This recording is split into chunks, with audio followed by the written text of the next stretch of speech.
Please pray with me.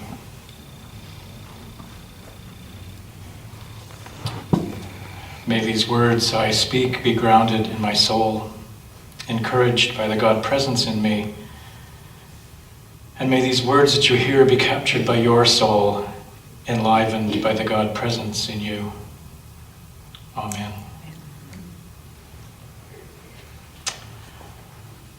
Although I cannot understand why United Church minister Greta Vosper chose to proclaim herself an atheist, I can certainly understand why she chose personally and professionally to eliminate the word God from her vocabulary. God, as invented and understood by humankind, has been and continues to be one of the greatest problems facing humanity and ultimately our entire planet.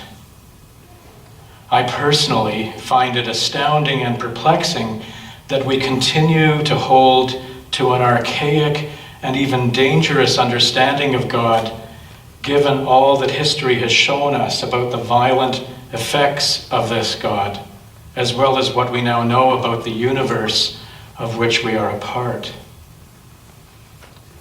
As we remember today the particular impact of war on civilization, I wonder, how could we ever think there is a God that takes sides in any conflict? How could we ever justify violence in the name of God? And why is religion almost always the cause of violent conflict? Joshua, in the passage we read from the Old Testament today, recognized the way gods were embraced to meet the desires and to calm the fears of people. That in fact, individuals, communities, and their leaders chose to serve gods that in reality served them. So Joshua calls the 12 tribes of Israel together to choose one God. Now, all these thousands of years later, we know that the God they chose, although uniting the tribes, was still basically an angry, vengeful God created in their image. And in part, I think this was because of their understanding of the world, a flat earth with a God in heaven above and a fiery hell below, and in part because they lived in a time of ongoing war and violence. War and violence at every turn. But this story still holds a truth for us in the question, I believe, rather than the answer. Will you love and serve God in sincerity and faithfulness? Will you incline your hearts to God? And of course, the great question, what is the nature of the God that we will serve? For me, I'm choosing this morning to describe the nature of God in three distinct expressions. And some of you may remember the game show, it may still be on, I don't really watch game shows, but there was a game show called Let's Make a Deal. And there were doors, door number 1, number 2, and number 3. So behind door number 1, the God is a supernatural being, separate from the universe, but with human characteristics. This God can be loving and compassionate, or can be angry and punitive. This God may intercede from time to time to bring joy or to bring suffering, or may choose to ignore our joy and our suffering. This is the God of professional athletes who kneel down in the end zone to thank God for the touchdown they just scored, or when they win a game. This is the God of leaders who believe that God is in their side on decisions affecting human and other than human lives, even to causing death through neglect and violence. This is the God of people and countries who believe in capital punishment, that God would condone our taking of another human life. Did you know that the United States is the only country in all of North and South America that still engages in capital punishment, killing 20 people in 2016? I didn't know that. And sadly, this God behind door number 1 is the God of most of our world religions: Christianity, Judaism, Islam, and to some extent even Buddhism and Hinduism. The God behind door number 2 is more affectation and completely powerless, a God that allows humans to decide values and attitudes. This is the God of narcissistic leaders like Adolf Hitler, Caligula, and Genghis Khan of the past, and of Bashar al-Assad, Vladimir Putin, and Donald Trump of the present. These leaders and many of their followers may or may not give lip service to a God greater than them, but in reality see themselves as God and act willfully from their own prejudices and beliefs, believing that some human lives are more valuable than others. This is the God of the National Rifle Association. This is the God of white supremacists. This is the God of many religiously motivated terrorist groups. And this is the God of many, many, many ordinary citizens around the world who live in fear rather than love. The God behind door number 3 can't actually be found behind door number 3. This God can't be pinned down anywhere. This God is not a being at all and has no similarity to anything human, because this way of understanding God is more verb than noun, more experience than belief. Barbara Brown Taylor attempts to describe this God this way: God is all over the place. God is up there and down here, inside my skin and out.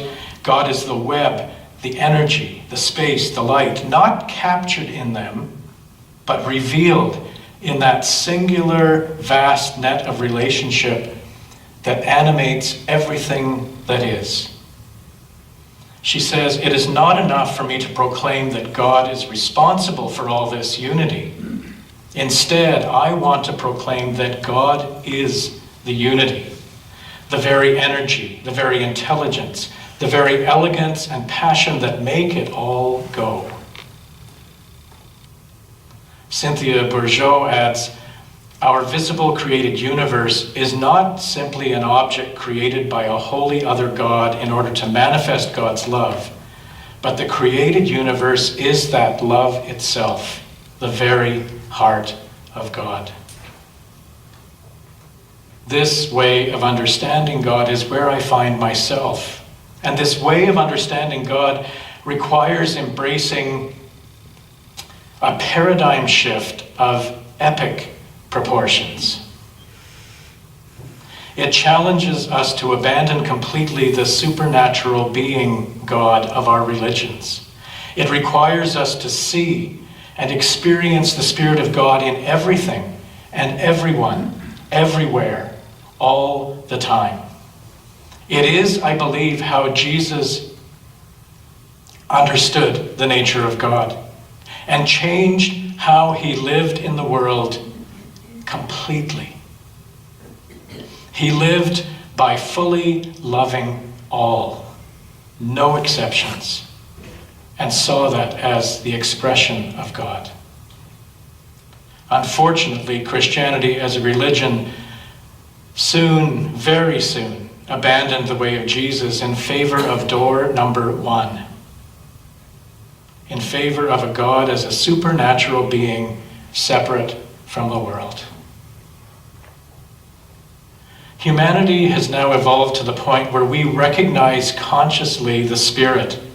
We recognize consciously the infinite love that permeates the entire universe, a spirit of love that is calling us to a spiritual life that is more than mere belief and belonging systems. These systems no longer serve our personal needs or the greater needs of our world. And in fact, these beliefs and systems continue to divide us over and over and over again. As humans in the 21st century, we are being called from mere belief and belonging systems to actual inner experience of God. Richard Rohr offers, until people have some mystical inner spiritual experience, there is no point asking them to follow the ethical ideals of Jesus or to really understand religious beliefs beyond the level of formula. The story of two that I read the children this morning is at one level about the shift to an inner experience. Two, after much fear and anxiety, finally came to the point of deciding, of choosing between being less than she'd been, holding on to a diminishing belief about who is in and who is out, or becoming greater than she is by opening to the reality that every 1, 3, 4, 5, 6, 7, 8, 9, and even 0 is of equal value. In reality, our spiritual life is to open our hearts and minds to conscious union with God, with the infinite love that permeates us and all. Religious beliefs alone will never bring peace. Religious beliefs alone will never bring deep love. As we remember our history today and look to our future, I ask from the bottom of my heart, what is the nature of the God that I choose to serve? What is the nature of the God that you choose to serve? What is the nature of the God that we choose to serve? Amen.